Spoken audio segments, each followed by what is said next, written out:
আমরা এখন আছি পূর্ব বর্ধমানের জামরায়, যেটা কাটোয়া থেকে 20 থেকে 25 কিলোমিটার মতো দূরে। একটা রাস্তার ওপরে মেন রোড, তার পাশে একটা চায়ের দোকানে আছি। সচরাচর যেরকম চায়ের দোকান আমরা দেখতে পাই তার থেকে সম্পূর্ণ আলাদা। দোকানটা আপনারা দেখুন, তাহলেই বুঝতে পারবেন।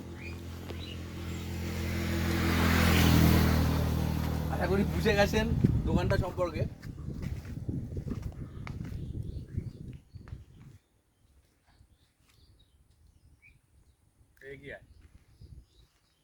যে একটা টাটা সুমোকে চায়ের দোকান বানিয়েছেন এক কাকু। এখনো চা খাইনি, চায়ের টেস্টটা বলতে পারবো না। একটা বিস্কুট খেলাম সবে, চা হচ্ছে রেডি।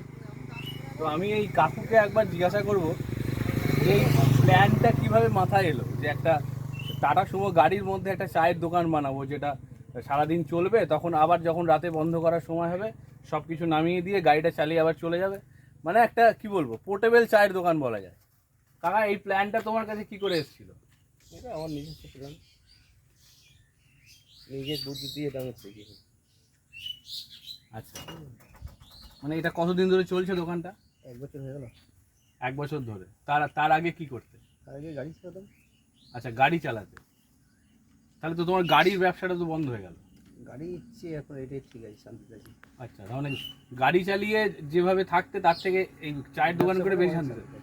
আচ্ছা, তাহলে আপনারা শুনতে পেলেন যে কাকা বলছে আগে গাড়ি চালাতেন, ভাড়া খাটাতেন গাড়ি, নিজেরই গাড়ি, তাই তো? হ্যাঁ হ্যাঁ, নিজেই ভাড়া খাটাতেন, প্যাসেঞ্জার নিয়ে যেখানে খুশি যেতেন, যা রোজগার হতো চলতো।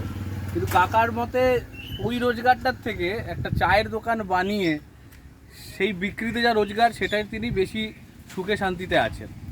খুব ভালো লাগলো কাকার এই প্ল্যানটা, কাকার এই পরিকল্পনা, কাকার এই কী বলবো, যে একটা অভিনব পরিকল্পনা। খুব ভালো লাগলো। কাকা এগিয়ে যাক, কাকার দোকানের শুভকামনা রইল, আরও অনেক সমৃদ্ধি হোক, অনেক মানুষ এখানে চা খাক। ধন্যবাদ।